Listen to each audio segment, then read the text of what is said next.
Bismillahirrahmanirrahim. Robmu, Tuhanmu, penciptamu, pemilikmu. Robmu itu gak pernah ninggalin kamu, gak pernah benci sama kamu. Kalimatnya kamu, artinya japrian, khusus secara personal touch. Bukan kepada kalian. Kalau kalian ma wadda'akum rabbukum wa ma qala. Kalau kalian broadcast, tapi ini japrian banget nih. Allah lagi ngomong kepada Rasulullah SAW secara pribadi. Nah, ayat ini ternyata bukan cuman buat Rasulullah sendiri, tapi juga buat kita. Ketika kita ngerasa sendiri, kan kalau rame-rame nggak ada istilah ngerasa sendiri ya. Aku lagi kesepian bersama teman-teman, kan nggak ya? Yang namanya kesepian sendiri. Aku lagi kesepian bersama pasangan, kan nggak mungkin kan ya? Yang namanya kesepian pasti Jo visa. Istilah lebih smooth. Nggak tega bilang jomblo. Jo visa, jomblo visabilillah. Jadi kalau yang namanya sepi atau kayak lonely gitu pasti sendiri. Sehingga kalimatnya kamu, engkau. Nah, ayat ini selain berlaku buat Rasulullah SAW secara konteks, dia juga berlaku buat kita dalam masalah-masalah pribadi kita. Dalam kasus-kasus kita yang macam-macam tuh, Allah kayak ngasih tahu ke kita, hambaku, kamu jangan patah semangat. Aku nggak pernah ninggalin kamu. Hambaku, kamu jangan pundung. Aku nggak pernah marah sama kamu. Hambaku, kamu jangan nyerah. Aku nggak pernah ninggalin kamu. Hambaku, jangan putus asa. Aku nggak pernah marah sama kamu. Jadi kalimat ma wadda'aka rabbuka wa ma qala ini, kalau kita tafsirkan ke ayat-ayat yang lain itu banyak banget. Salah satu ayatnya ma wadda'aka rabbuka wa ma qala itu apa? Salah satu tafsirannya al-ayah bil ayah kalau bahasa tafsir ya, memahami ayat dengan ayat. Allah nggak pernah marah kepada hamba-hambanya. Salah satunya Qul ya ibadiyalladzina asrafu ala anfusihim la taqnatu min rahmatillah innallaha yaghfirudz dzunuba jami'a.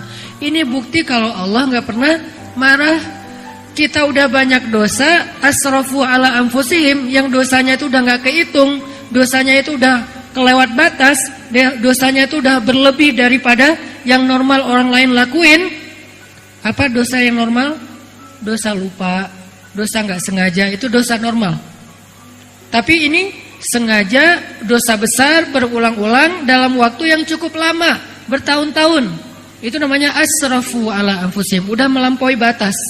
Udah segitunya kita ke Allah, Allah masih manggil kita ya ibadi, wahai hambaku. Itu bukti kalau Allah itu wa ma qala, enggak benci sama kita.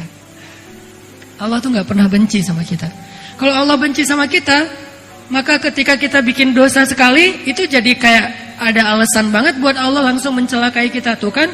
Jadi bukan saya loh ya yang zalim, dia emang kayak gitu, pantas dibinasain, langsung dibinasain. Kalau Allah udah kayak ada masalah pribadi gitu sama kita.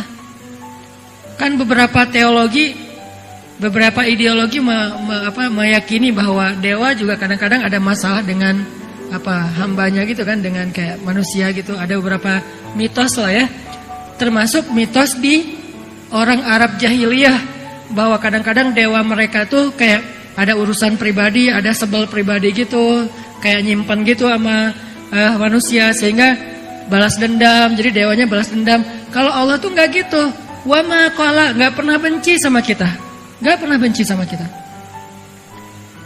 Walaupun kita asrafu, dosanya udah banyak banget, Allah nggak benci sama kita. Bukti nggak benci, Allah masih manggil kita dengan kalimat ya ibadi, wahai hambaku. Padahal kan yang pantas disebut hamba itu kan yang menghambakan diri kan. Yang ibadi itu berarti yang beribadah. Nah kita nggak pernah beribadah, kok dipanggil ibadi? Ini berarti Allah tuh sayang sama kita.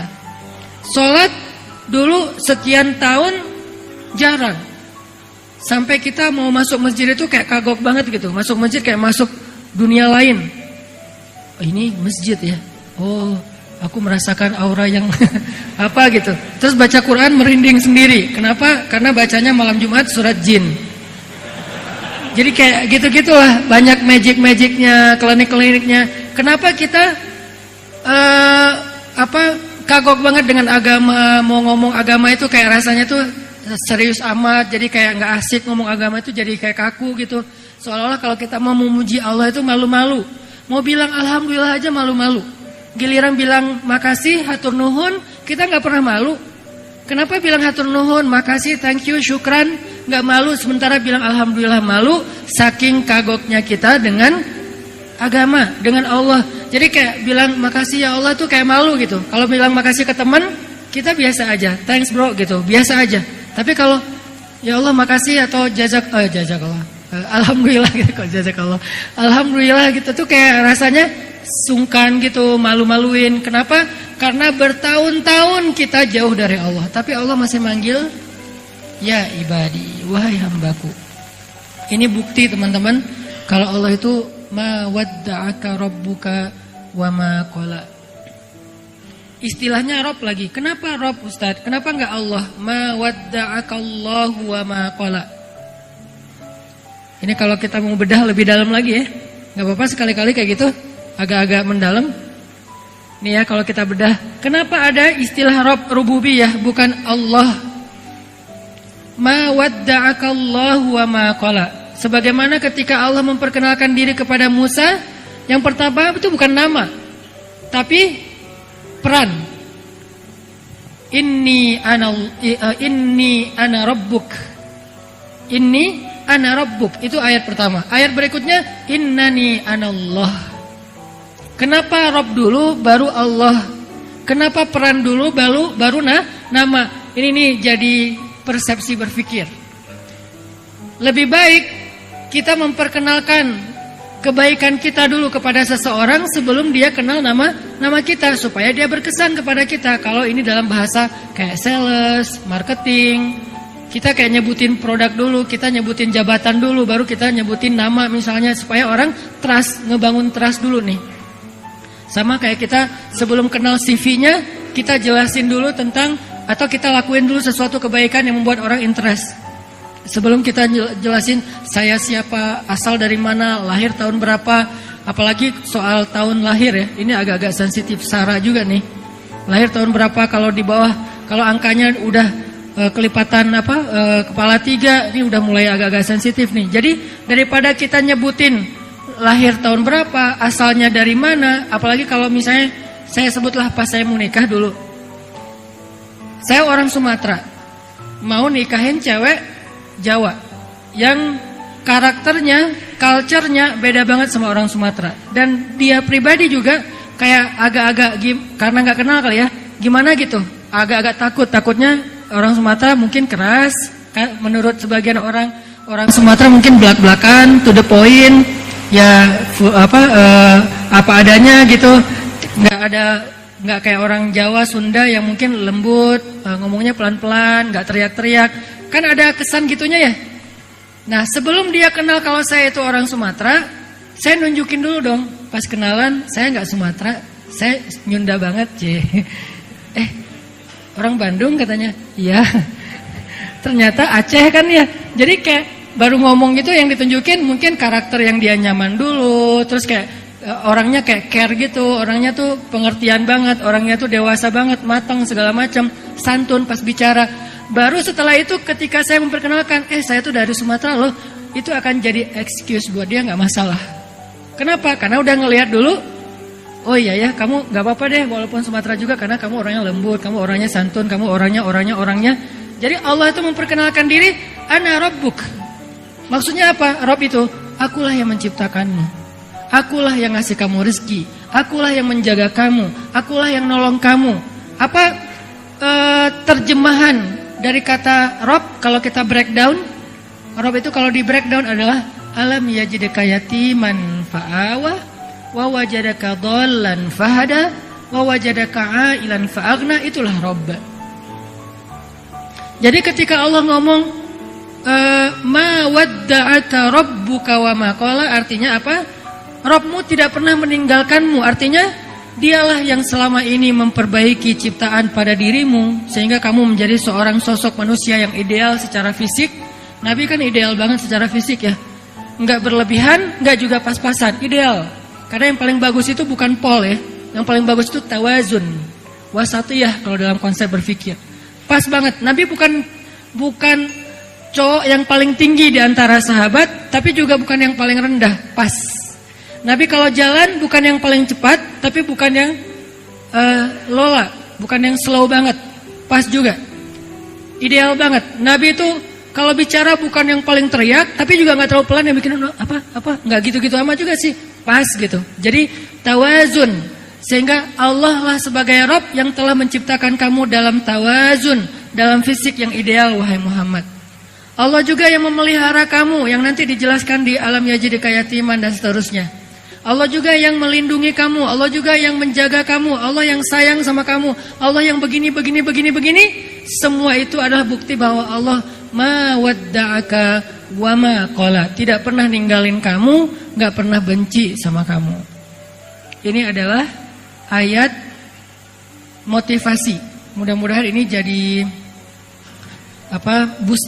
booster yang lebih bagus daripada 1 minute booster ya. 1 minute booster kan kadang benar, kadang nggak jelas, nggak inilah ya. Tapi kalau mawadda'aka rabbuka wa ma qala itu booster banget teman-teman.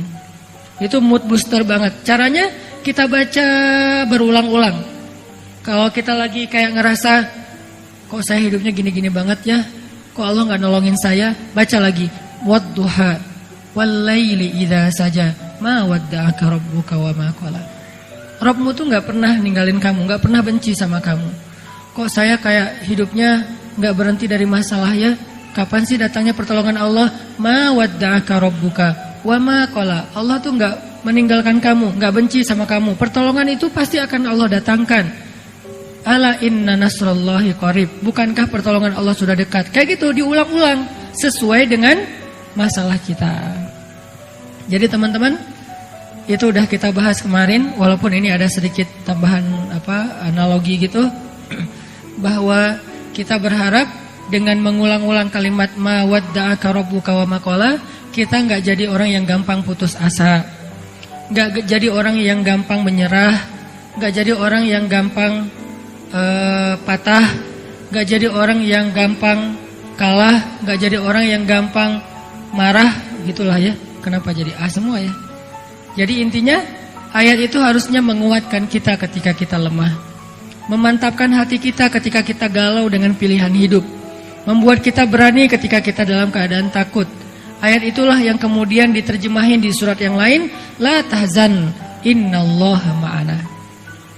Sama aja kan? Tuhanmu gak pernah meninggalkan kamu, gak pernah benci sama kamu. Dengan kalimat jangan khawatir. Karena la tahzan dalam konteks ayat itu khawatir. Jangan khawatir, Allah bersama kita. Jangan khawatir, Allah bersama kita, karena Allah gak pernah marah, gak pernah meninggalin kita. Kan gitu kan ya? Itu sebetulnya 2 atau sekian ayat yang sejenis, setipe, semakna, cuman beda redaksi.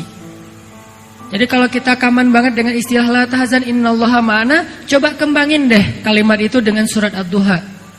Apa bukti Allah tuh bersama kita? Alam yajidka yatiman fa'awa. Terus siapa yang ngasih kita perlindungan ketika kita sendiri? Kalau bukan Allah bersama kita. Wa wajadaka dhallan fahada. Terus siapa yang ngasih Nabi jalan petunjuk ketika beliau tersesat di dalam padang pasir? Kalau Allah enggak bersama kamu. Wa wajadaka ailan fa'aghna. Terus siapa yang ngasih Nabi makan ketika beliau kelaparan kalau Allah enggak bersama dengan beliau? Jadi la tahzan innallaha ma'ana. Arti lainnya adalah ma wadda'aka rabbuka wa ma qala. Itu teman-teman pemahaman dari surat Ad-Duha. Buat saya pribadi, surat Ad-Duha itu surat motivasi banget. Kalau saya lagi sedih, kalau saya lagi galau, kalau saya lagi sakit hati, kalau saya lagi sebel, kalau saya lagi boring banget, baca ayat itu sedikit banyak tergantung kita ya. Sedikit banyak akan mempengaruhi mood kita. Jadi mood lagi, jadi semangat lagi, jadi bergairah lagi, jadi optimis lagi. Itu harusnya Ad-Duha itu jadi kayak gitu. Itu baru namanya tadabbur Al-Quran. Sekarang kita pelajari gimana cara jadiin Ad-Duha itu sebagai penyemangat bagi kita dalam masalah-masalah kita.